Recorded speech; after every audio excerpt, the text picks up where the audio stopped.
My name is Dr. Sarah Chin. For 12 years my family believed I was a failure. A dropout. Someone who couldn't hack it in the real world. They had no idea I'd been saving it. If you've ever been the family punchline, hit that like button and subscribe right now. You're not going to want to miss what happened next. Growing up in Chicago's suburbs, family hierarchy was clear. Jennifer was the star. Straight A's without trying, varsity volleyball captain, homecoming queen. She married Ryan Mitchell, a corporate lawyer, at 24. They had 2 perfect children and a perfect house in a perfect suburb. I was the weird one. The kid who brought library books to family barbecues. The teenager who spent lunch periods in the computer lab instead of the cafeteria. The daughter who asked too many questions and never quite fit. Sarah's brilliant, Dad would say, but she lacks common sense. Book smart, not street smart. Mom's version was gentler. Sarah just sees the world differently. She's special. The word families use when they mean difficult. I got into MIT at 17. Full scholarship. Computer science and bioengineering double major. My family came to orientation, took photos in front of the Great Dome, and Dad pulled me aside. Don't waste this opportunity trying to prove something, he said. Just get your degree, get a good job at Google or Microsoft. Stable. Secure. I nodded.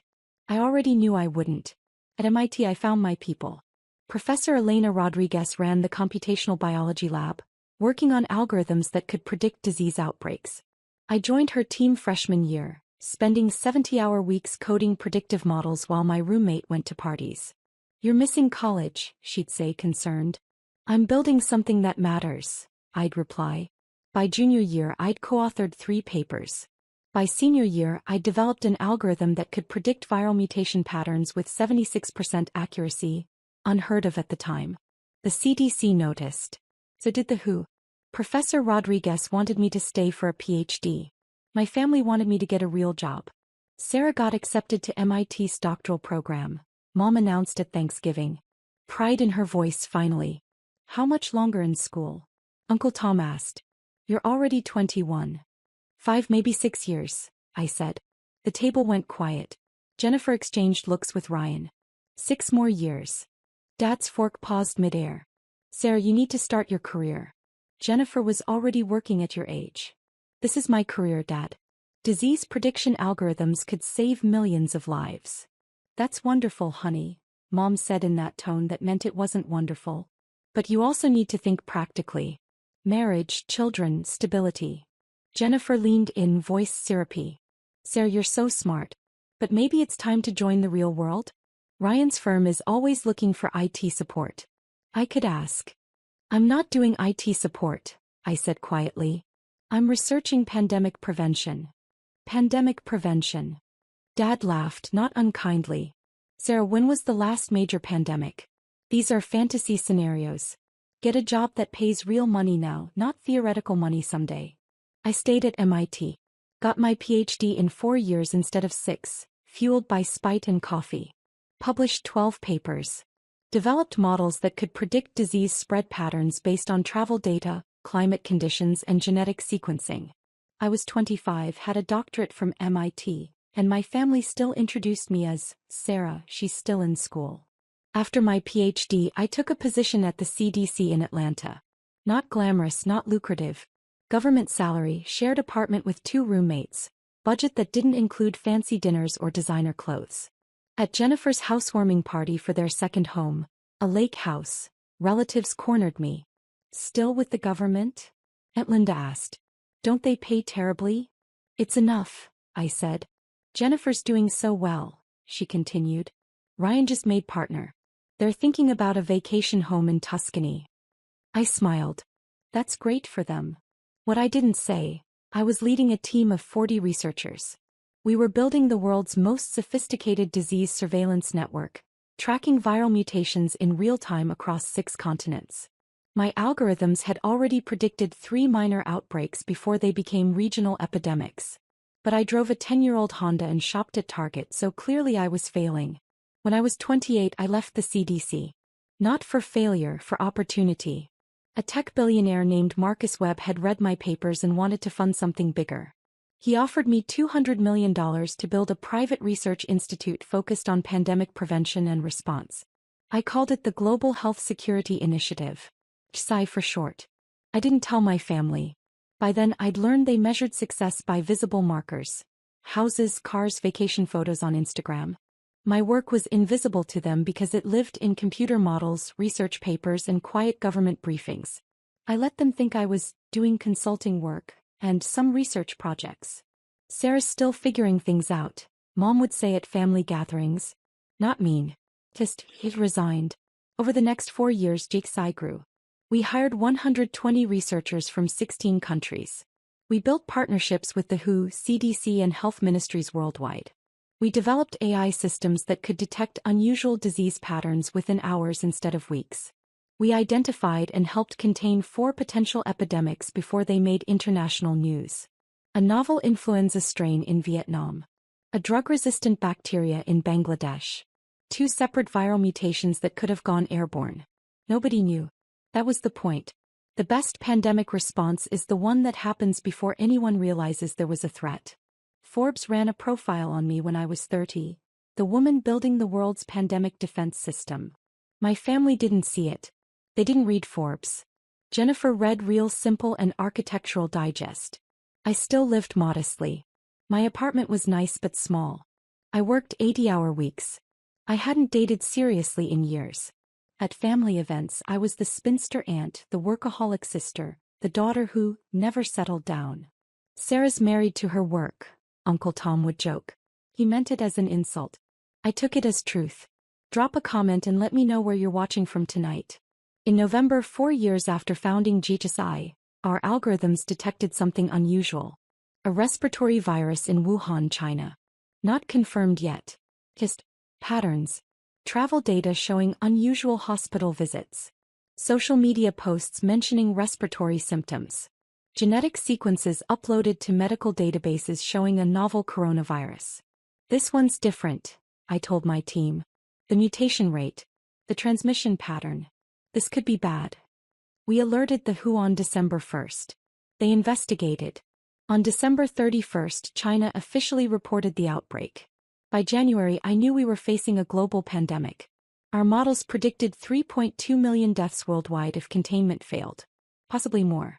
I called the White House, the CDC, the WHO, anyone who would listen. Dr. Chen's models have been accurate before, the CDC director told the National Security Council. We should take this seriously. Some did. Most didn't. It's just another flu, they said. She's being alarmist. I wasn't being alarmist. I was being right. As the virus spread, first China, then Iran, then Italy, I stopped sleeping. GSI became command central for pandemic response coordination. We shared our predictive models with governments. We helped identify high-risk regions. We worked with pharmaceutical companies on vaccine development logistics. I didn't call my family. There wasn't time. In March, when the world finally understood what was happening, my phone rang. Jennifer. Sarah, are you okay? This virus thing is scary. Ryan thinks we should buy extra supplies. Do you think it's that serious? Yes, I said, exhausted. It's that serious. Stock up on essentials. Stay home. This is going to get worse before it gets better. Worse? Sarah, you always catastrophize. Remember when you said, Jennifer, I have to go. I'm in the middle of something. You're always in the middle of something, she snapped. This is family. But fine, go back to your important work. She hung up. I went back to my screens, my models, my team working around the clock to help governments understand what was coming. By June, the world was in lockdown. 2 million dead globally. Economies shattered. Hospitals overwhelmed. My team had been working nonstop for 6 months. We'd helped coordinate testing protocols. Shared treatment data. Predicted hotspots before they exploded. Our vaccine development models had identified the most promising candidates, potentially saving months in the race for immunization. Governors called me. Presidents called me. I briefed the UN Security Council via Zoom at 3 a.m. My family called too. Once. In April. Sarah, can you get us masks? Mom asked. They're sold out everywhere and you work in medical stuff, right? I'm trying to prevent a global catastrophe, Mom. I can't source PPE for personal use. Well, excuse me for asking, she said, hurt. Jennifer said you'd probably say that. Said you've always been too focused on your career to help family. I wanted to scream. Instead I said, I'm sorry. I'll see what I can do. I had my assistant send them N95 masks from our research supply. They never said thank you. In August things stabilized slightly. Still terrible but manageable. The vaccine trials were promising. My team had been working 24/7 for 8 months. We were exhausted. That's when the invitation came. The Chin family reunion, scheduled for October, assuming the pandemic was over by then. Jennifer was organizing it. The email included a family directory. Names, occupations, achievements. Chin family directory. Asterisk Robert Chin, dad retired insurance executive. Asterisk Linda Chin, mom retired school counselor. Asterisk Jennifer Chin Mitchell, marketing director Johnson and Associates. Asterisk Ryan Mitchell, partner Mitchell and Ross Law. Asterisk Sarah Chin, unemployed / between positions. Unemployed. Between positions. I stared at the screen, then laughed, then cried, then laughed again. My assistant David walked in. Dr. Chin? The WHO director is online too. Tell him I'll call back in 5 minutes, I said. I need to process something. David glanced at my screen. Read the email. His face went carefully neutral. They don't know, he said. Not a question. They've never asked, I replied.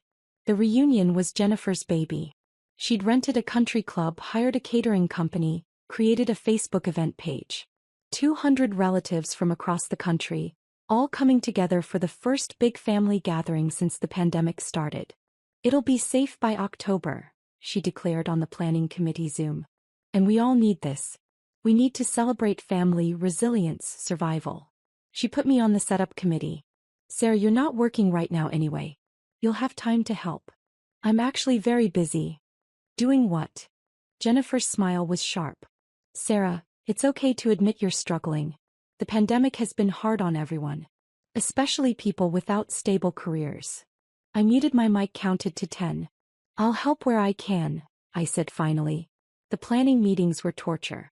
Jennifer discussing seating arrangements while I had government briefings about vaccine distribution. Aunt Linda debating centerpiece options while I reviewed mortality projections for the winter surge. At one meeting, Mom brought up the family directory again. Sarah, honey, I put you down as between jobs because I didn't know what else to write. Are you doing any consulting work? Even part-time work we can list. The Zoom grid showed 25 relatives, all looking at me with sympathy. Poor Sarah. Can't catch a break. I'm working, I said carefully. Full-time. More than full-time actually. Oh, that's wonderful. Where? An organization focused on global health.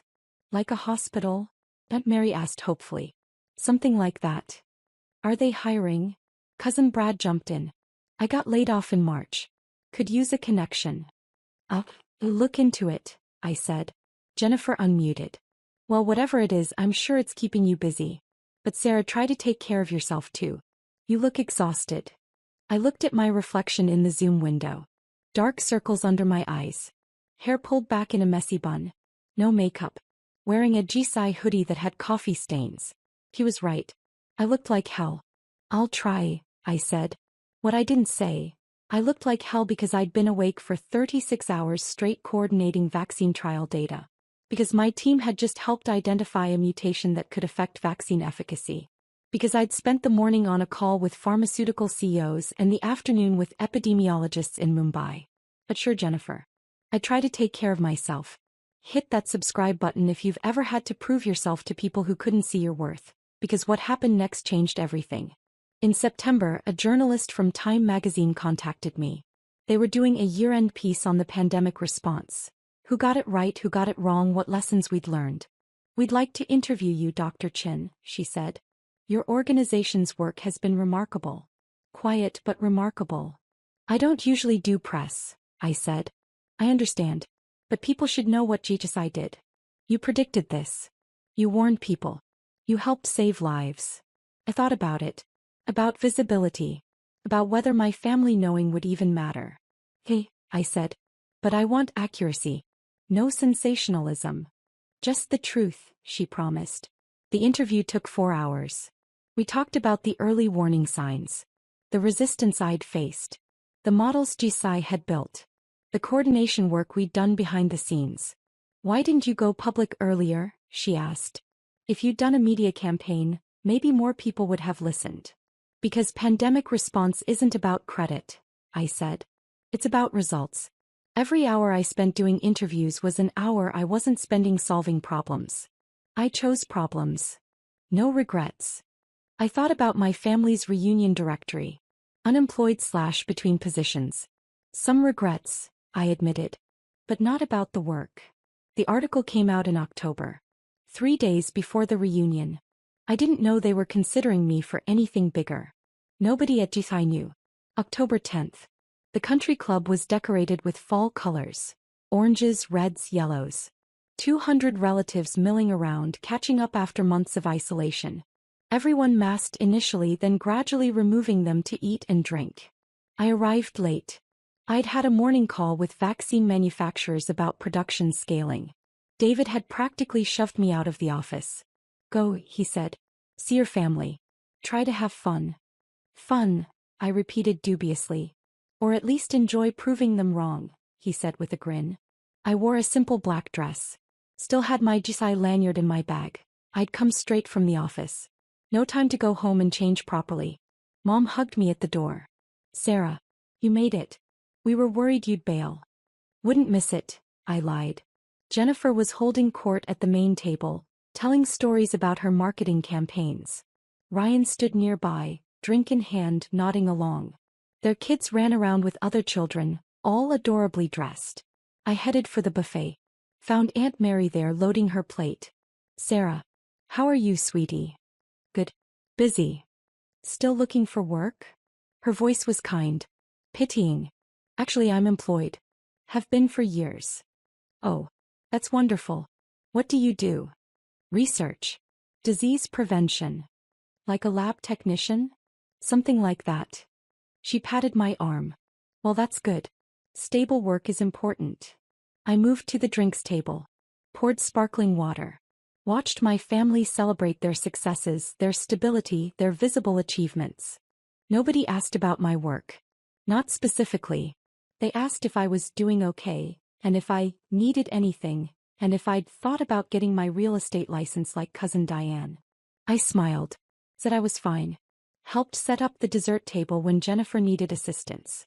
Thanks, Sarah, she said absently. At least you're good for manual labor. I bit my tongue. Arranged cookies on a platter. That's when Aunt Mary screamed from the living room. Oh my God. Turn on the TV right now. Everyone rushed toward the sound. I stayed by the dessert table, heart suddenly pounding. I knew. Somehow I knew. Time magazine's Person of the Year announcement is happening. The TV was already on, news channel showing the Time magazine editor standing at a podium. The country club sound system amplified her voice across the venue. This year's Person of the Year goes to someone who saved millions of lives. Someone who saw what was coming and tried to warn us. Someone who worked behind the scenes without fanfare, without recognition, coordinating the global response to the greatest health crisis of our generation. My family crowded around the screens. I stood at the back, frozen. The 2020 Time magazine Person of the Year is Dr. Sarah Chin, director and founder of the Global Health Security Initiative. My photograph filled the screen. Professional headshot taken for the article. Behind it, images of GHSI's operations center. Screens showing disease models. My team working around the clock. The silence in the country club was absolute. Then Aunt Mary screamed again. That's our Sarah. Oh my God, that's Sarah. Everyone turned to look at me. 200 faces, all showing variations of the same expression. Shock. Jennifer's face had gone white. Mom's mouth hung open. Dad stood frozen, wine glass halfway to his lips. The TV continued. The editor was reading excerpts from the article. Dr. Chin predicted the pandemic in December, weeks before official announcements. Her organization's models accurately forecasted transmission patterns, mortality rates, and hotspot locations. She coordinated with governments worldwide, providing data and guidance that helped save an estimated 3.7 million lives in the first 6 months alone. When everyone else was caught off guard, the voice continued, Dr. Chin had been preparing for this moment for 12 years. She built the infrastructure, developed the algorithms, and created the response protocols that became the backbone of the global pandemic response. Images flashed on screen. Me briefing government officials. My team's operations center. Graphs showing lives saved through early intervention. At 32 years old, Dr. Sarah Chin represents the best of scientific dedication and humanitarian service. She is Time Magazine's 2020 Person of the Year. The TV cut to commercial. Everyone kept staring at me. I set down my sparkling water carefully. My hands were shaking. Jennifer found her voice first. You're Person of the Year. Apparently, I said quietly. But the directory said you were unemployed. I know what the directory said. Dad pushed through the crowd. His face was red, whether from embarrassment or emotion I couldn't tell. Sarah, you run Desai? That Desai? The organization that's been on the news. Stat. That Desai. For how long? 8 years. 4 years at CDC before that. 12 years total working on pandemic prevention. Mom's hand went to her mouth. But you never said. You never asked. My voice was calm. Steady. You assumed I was failing because I didn't have the markers of success you recognized. House, car, husband, expensive vacations. I had none of those things because I was building something else. Jennifer's face cycled through emotions. Shock, embarrassment, something that might have been anger. Why didn't you tell us? Tell you what? That I was working on pandemic prevention while you called it theoretical scenarios? That I was leading a $200 million research institute while you suggested I do IT support? That I was briefing presidents while you listed me as unemployed in the family directory? The crowd around us had grown silent. 200 relatives listening to every word. I didn't tell you, I continued, because I wanted to see if you'd value me without the accolades. I wanted to know if you'd love me even when you thought I was failing by your metrics. I wanted to see who you really were. My voice cracked slightly. I steadied it. You showed me. Every family gathering where you pitted me. Every conversation where you offered to help me find work. Every time you compared me to Jennifer and found me lacking. You showed me exactly what I was worth to you. Aunt Linda stepped forward. Sarah, honey, we didn't know. That's my point. I looked at her, at all of them. You didn't know because you didn't ask. You made assumptions. You saw what you expected to see. The weird daughter who couldn't quite succeed in the real world. Jennifer's voice was small now. We were worried about you. No, you were embarrassed by me. There's a difference. I pulled out my phone. It was exploding with notifications. Congratulations from colleagues, government officials, news outlets requesting interviews. The WHO director. The CDE. 3 different presidents. I need to go, I said. I have calls to make. Press briefings.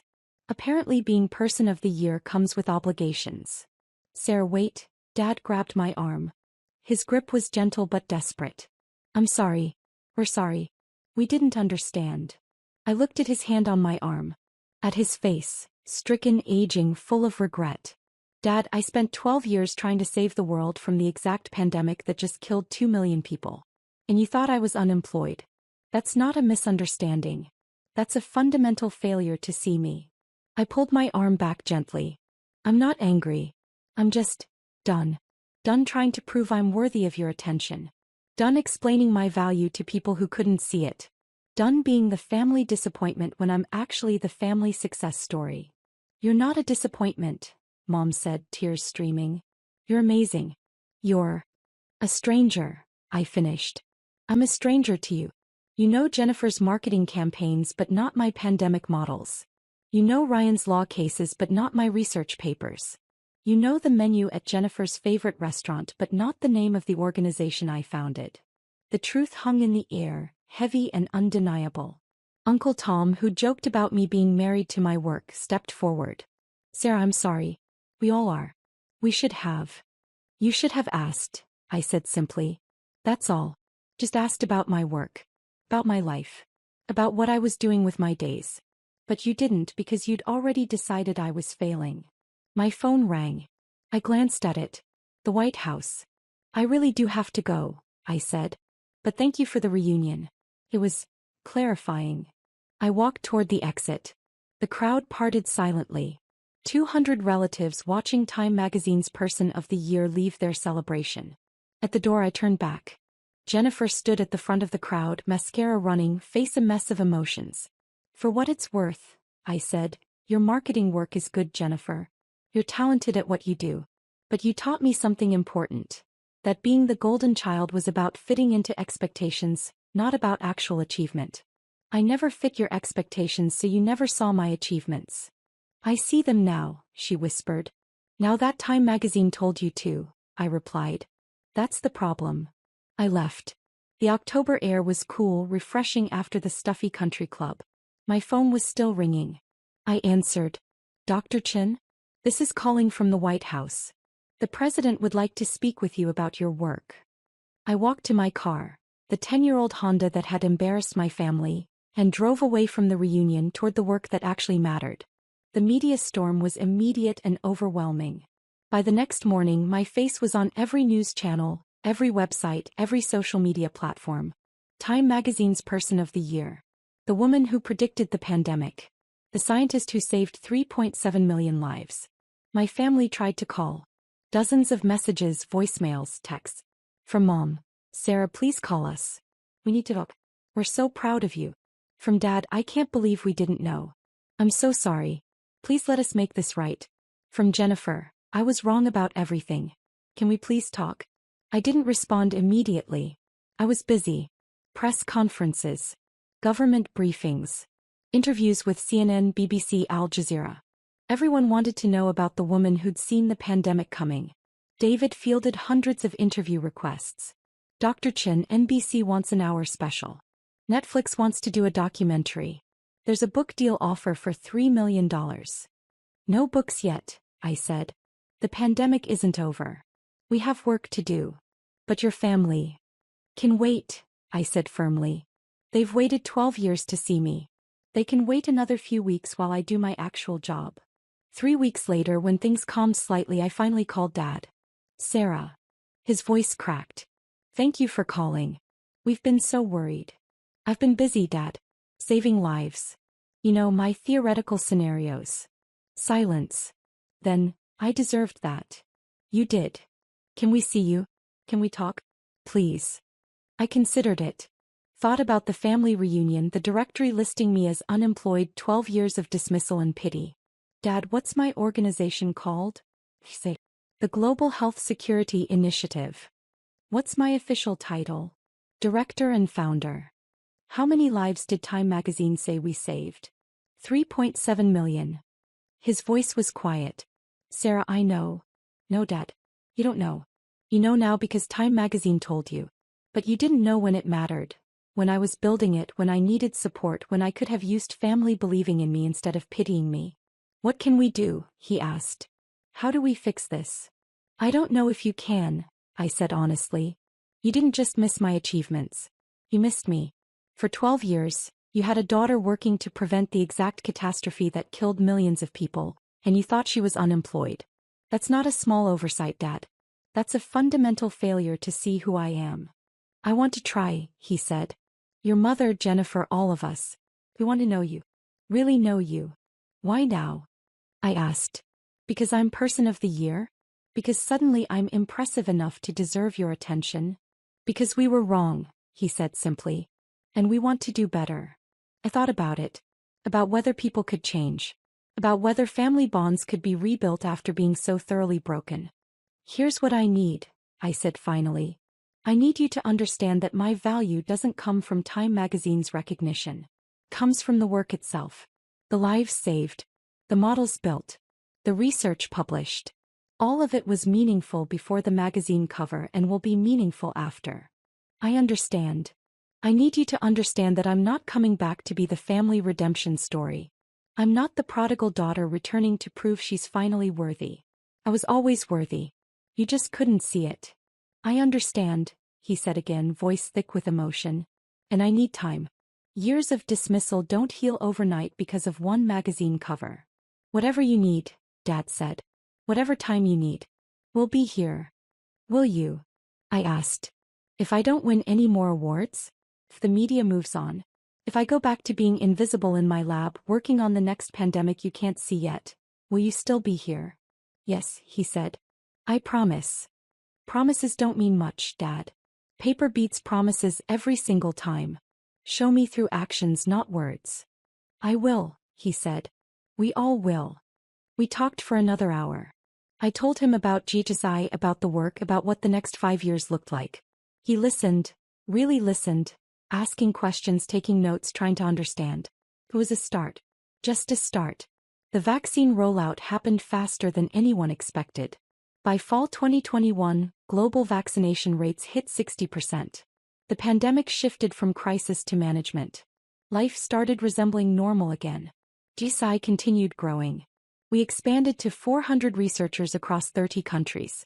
Our models now tracked not just pandemics but also antibiotic resistance, bioterrorism threats, and climate-related disease patterns.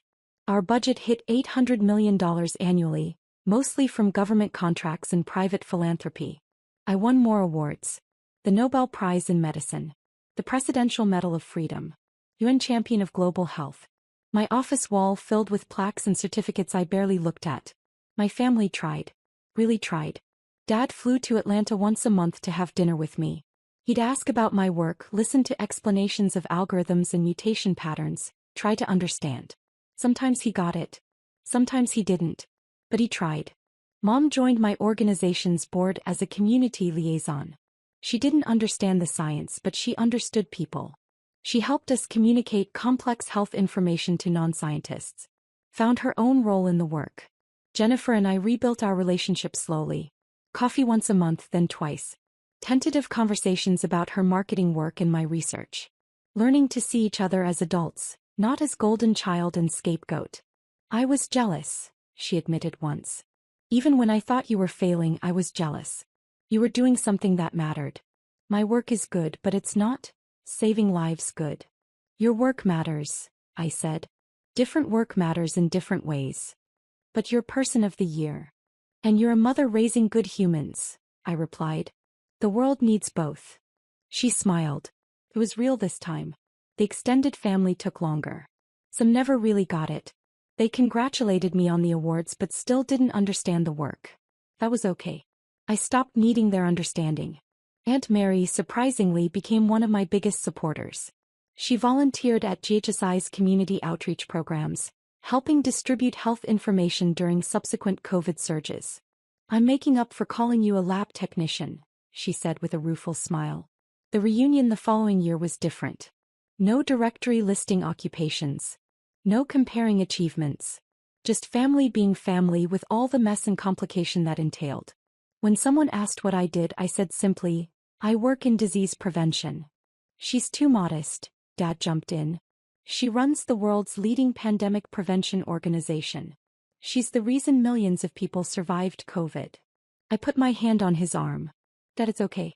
You don't have to prove anything. I'm not proving, he said. I'm just proud.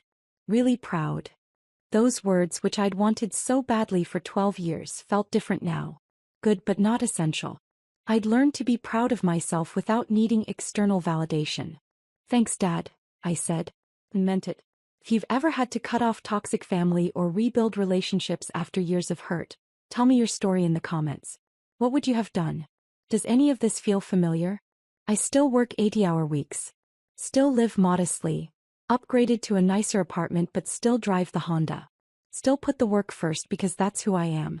Time magazine's cover hangs in my office, not because I need the validation, but because it reminds me that invisible work eventually becomes visible to those who matter. My team jokes that I'm the most famous person nobody recognizes. I can walk through airports, grocery stores, restaurants without being noticed. Perfect for someone who hates attention. But the work speaks for itself. GSI's models have now predicted and helped contain 12 potential outbreaks. We're developing AI systems that can identify new pathogens within days of emergence. We're training the next generation of pandemic responders. When the next pandemic comes, and it will come, the world will be more prepared. Not because of my magazine cover, but because of systems built quietly over years by people who saw problems others couldn't. I'm Dr. Sarah Chin. I run an $800 million pandemic prevention organization. I was dismissed as unemployed by my own family while saving millions of lives. I'm Time Magazine's Person of the Year. But more importantly, I'm someone who learned that external validation, from family, from magazines, from anyone, is nice but not necessary. I learned that doing meaningful work is its own reward. That being underestimated is sometimes an advantage. That walking away from tables that don't value you isn't failure. It's freedom. My family sees me now. Finally. But I'd already learned to see myself. And that's the only recognition I truly needed.